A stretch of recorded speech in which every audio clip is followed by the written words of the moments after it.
Olá, gente, tudo bom? Eu espero que vocês estejam bem, espero que vocês estejam se cuidando. Estamos aqui mais uma vez para trabalhar algumas temáticas relacionadas ao teatro, né? Sobretudo teatro para a terceira idade. E quero resgatar com vocês nesse breve momento, um pouco sobre a nossa temática da aula passada, que tem a ver, né? A gente pretende sempre explorar a continuidade do conteúdo para que não fique coisas desencadeadas, né? Então, na semana passada a gente falou um pouco do teatro enquanto invenção humana, né? Enquanto invenção do ser humano, e dessa forma o ser humano pôde se relacionar com o ambiente, né? Pôde se relacionar com os outros sujeitos. Ele criou umas três esferas, né? Aquele que observa, aquele que age, e o outro, né, nesse processo aí de identificação. E aí ele vai se observando, e o teatro nasce desse caráter de observação do ser humano, né? E não só de observação, mas também de imitação da realidade, das outras pessoas, das outras coisas, né? Então, o que acontece? Pelo fato do teatro ser uma coisa tão humana, né, que o ser humano inventou, a partir dele a gente consegue se autorrepresentar e, ao mesmo tempo, a gente consegue compreender a nós mesmos, né? Ele é um instrumento de compreensão da nossa própria vivência, da nossa realidade, de quem nós somos. Ele serve, basicamente, ou metaforicamente, né, como um espelho. A gente se vê no teatro, né? A gente se vê representado ali, mesmo quando as personagens não são de fato seres humanos, mesmo quando são animais ou quando são outros seres, né, fantasmas, ou enfim, uma infinidade de seres ali, a gente vai ter o ser humano sendo representado, certo? O pensamento humano, as formas de ver a realidade, né, as formas de existir, estão representadas ali na arte teatral, certo? Então, o teatro é uma forma de conhecimento, de autoconhecimento, ok? Então, o que a gente vai mostrar hoje, o que eu vou trazer hoje para vocês, é exatamente isso. É pensar o teatro enquanto forma de conhecimento. E aí eu vou passar um pequeno vídeo para vocês e depois eu vou comentar esse vídeo mais à frente.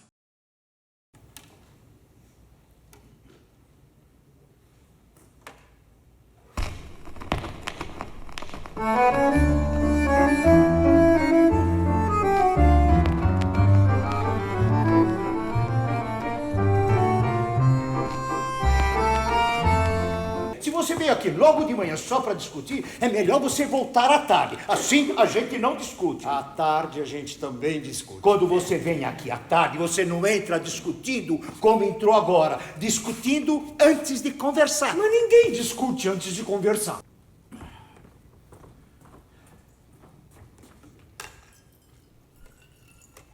Quer um café? Não, eu não tomo café de manhã. Ah, não? E por quê? Porque antes do almoço me dá azia. O café te dá azia e o drops não. Olha que eu te dou um pontapé no rabo, hein? Ah, é? Então vai, dá o pontapé, vamos ver. Você jura que você não vai mais tocar nesse assunto? Eu não juro nada. Vai, dá o pontapé. O que vale um juramento teu? Hoje um juramento, amanhã uma traição. Pô, você sabe que eu sou teu amigo, né? Sei. Sei sim. Mas não é por isso que você tem que ficar me enrolando, né? Você é meu amigo? Porque eu também sou seu amigo. Só que eu sou muito melhor amigo que você. Porque se você fosse um bom amigo, você já teria ido buscar esse maldito resultado do exame que está deixando todo mundo nervoso. A Júlia, a Nana, Os quatro. Joga, é a tua vez.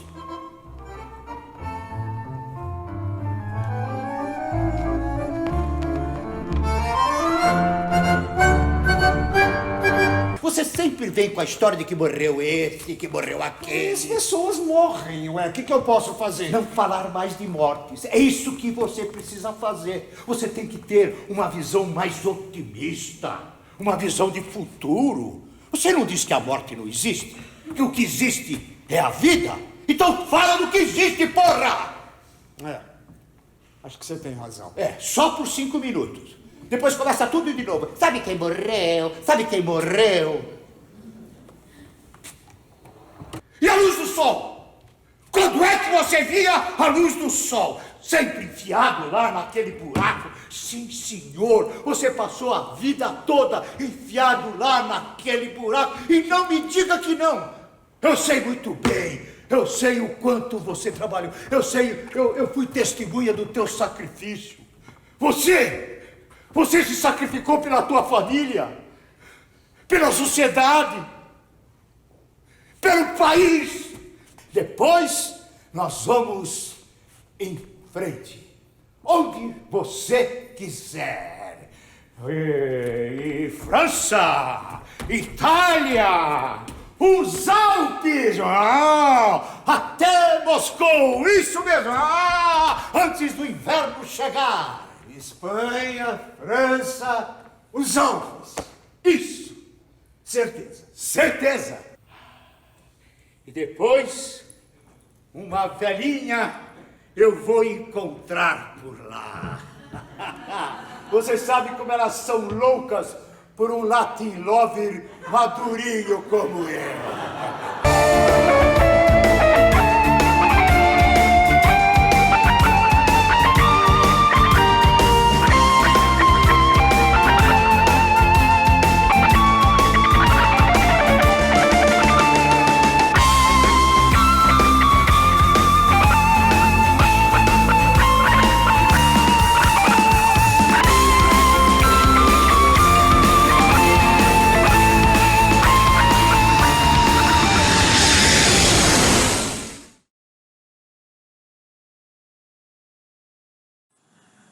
Então, gente, o vídeo que vocês acabaram de ver, ele é uma peça chamada Aeroplanos, né?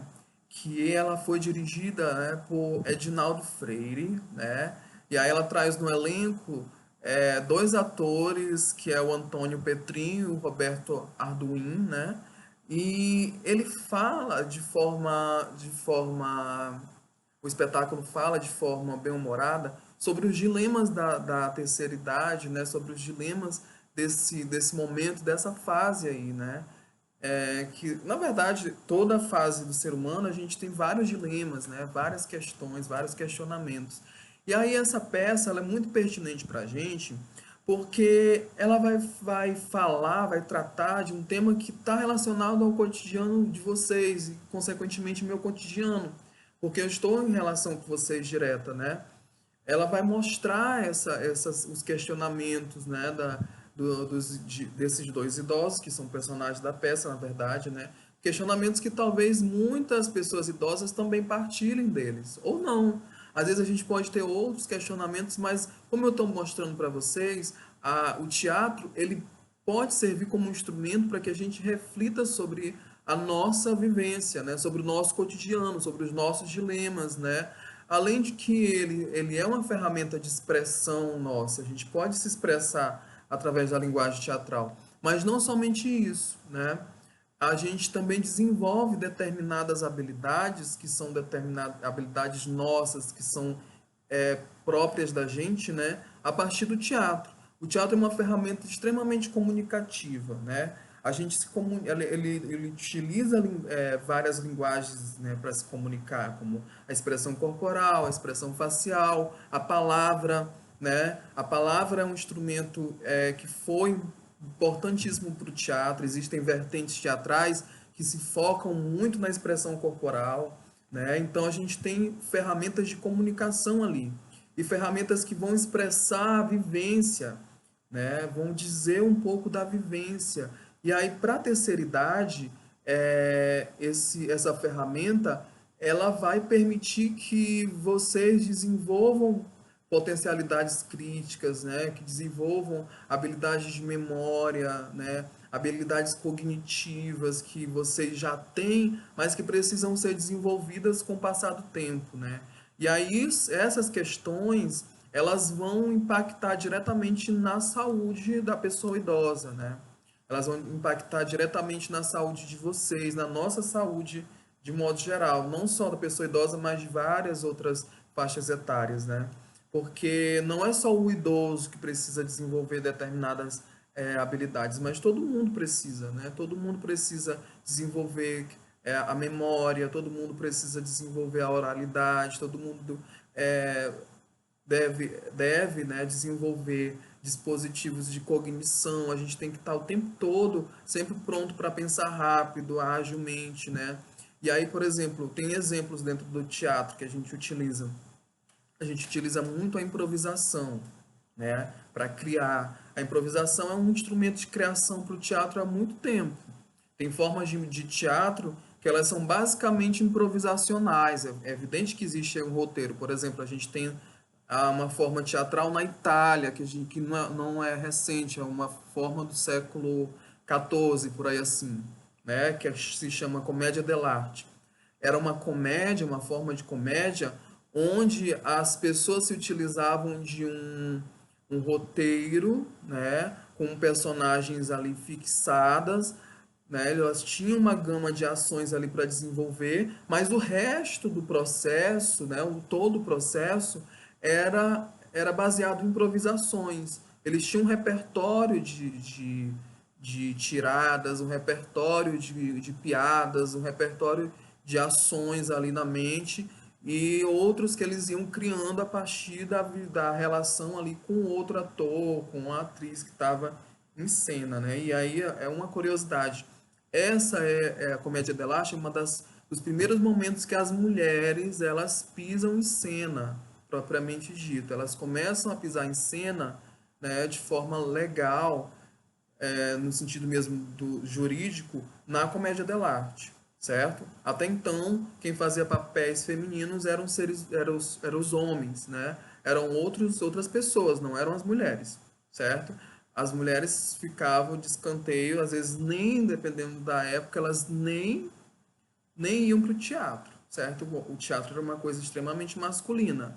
As mulheres não eram encorajadas, elas não eram, como é que eu diria, não era permitido, não era franqueado a elas a oportunidade e o direito de fazer teatro e às vezes nem de apreciar, né? Então, voltando ao nosso assunto, quando a gente fala de teatro na terceira idade, a gente pode ressaltar essas questões relacionadas aos nossos anseios, né?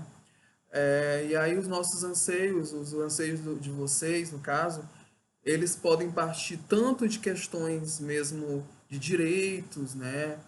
Quanto em questões mais subjetivas. E aí quando eu falo de subjetividade, eu falo de coisas que estão relacionadas a aquilo que é próprio da gente, né? Aquilo que a gente deseja, aquilo que é os nossos medos, né? As nossas angústias, que é mais ou menos isso que a peça vai trazer. Só que ela vai trazer isso de uma forma bem-humorada, né?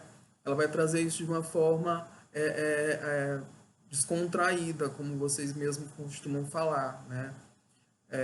Porque a gente não deve encarar a terceira idade, a gente não deve encarar essa fase da vida de uma forma negativa, né? Existem vários aspectos dessa fase de vocês, né? Dessa fase da vida que são fases, que são coisas bem positivas, como em outras faixas etárias, que tem momentos negativos e que tem coisas positivas também, né? Em todas as faixas etárias tem essas questões, né?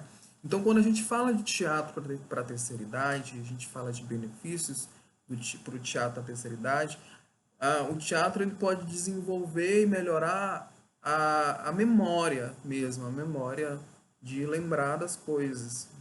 E aí isso para todas as faixas etárias, né? Às vezes, por exemplo, eu sou uma pessoa que esqueço muito das coisas, né? Eu mesmo, assim, tô falando da minha vivência.